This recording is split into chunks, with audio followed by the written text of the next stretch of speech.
ಕುರುಕ್ಷೇತ್ರ ಯುದ್ಧ ಶುರುವಾಗುವ ಮೊದಲು ಧೃತರಾಷ್ಟ್ರನು ಏನು ಕೇಳಿದ ಗೊತ್ತಾ?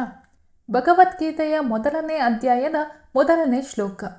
ಧೃತರಾಷ್ಟ್ರ ಉವಾಚ ಧರ್ಮಕ್ಷೇತ್ರೇ ಕುರುಕ್ಷೇತ್ರೇ ಸಮವೇತಾಯುಯುತ್ಸವಃ ಮಾಮಕಾಃ ಪಾಂಡವಾಶ್ಚೈವ ಕಿಮಕುರ್ವತ ಸಂಜಯ. ಮಹಾಭಾರತದ ಮಹಾಯುದ್ಧ ಆರಂಭವಾಗುವ ಕ್ಷಣ. ಕುರುಕ್ಷೇತ್ರದಲ್ಲಿ ಕೌರವರು ಮತ್ತು ಪಾಂಡವರು ಯುದ್ಧಕ್ಕೆ ಸಿದ್ಧರಾಗಿ ನಿಂತಿದ್ದಾರೆ. ಆದರೆ ಕುರುವಂಶದ ರಾಜ ಧೃತರಾಷ್ಟ್ರನು ಕುರುಡನಾಗಿದ್ದರಿಂದ ಯುದ್ಧ ಭೂಮಿಯನ್ನು ನೋಡಲು ಸಾಧ್ಯವಾಗಲಿಲ್ಲ. ಆದ್ದರಿಂದ ಅವನು ತನ್ನ ಸಾರಥಿ ಸಂಜಯನನ್ನು ಕೇಳ್ತಾನೆ.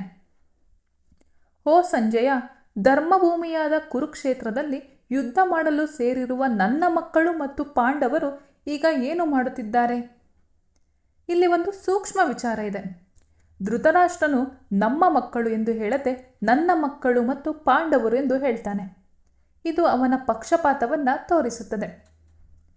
ತನ್ನ ಮಗ ದುರ್ಯೋಧನನ ಮೇಲಿನ ಅತಿಯಾದ ಮೋಹವೇ ಮುಂದೆ ಮಹಾಭಾರತ ಯುದ್ಧಕ್ಕೆ ಕಾರಣವಾಯಿತು.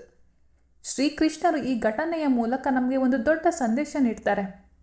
ಅನ್ಯಾಯ ಮಾಡುವವರನ್ನು ಬೆಂಬಲಿಸುವುದು ಒಂದು ರೀತಿಯ ಅನ್ಯಾಯವೇ.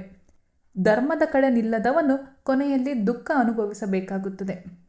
ಹಾಗಾದರೆ ಸ್ನೇಹಿತರೆ, ಈ ಶ್ಲೋಕದಿಂದ ನಾವು ಕಲಿಯುವ ಜೀವನ ಪಾಠ ಏನೆಂದರೆ, ಪ್ರೀತಿ ಇರಲಿ, ಆದರೆ ಪಕ್ಷಪಾತ ಇರಬಾರದು. ನ್ಯಾಯಕ್ಕಿಂತ ಸಂಬಂಧ ದೊಡ್ಡದು ಅಲ್ಲ. ಮುಂದಿನ ಶ್ಲೋಕದಲ್ಲಿ ದುರ್ಯೋಧನನು ತನ್ನ ಸೇನೆಯನ್ನು ನೋಡಿ ಏನು ಹೇಳ್ತಾನೆ ನೋಡೋಣ. ಜೈ ಶ್ರೀಕೃಷ್ಣ.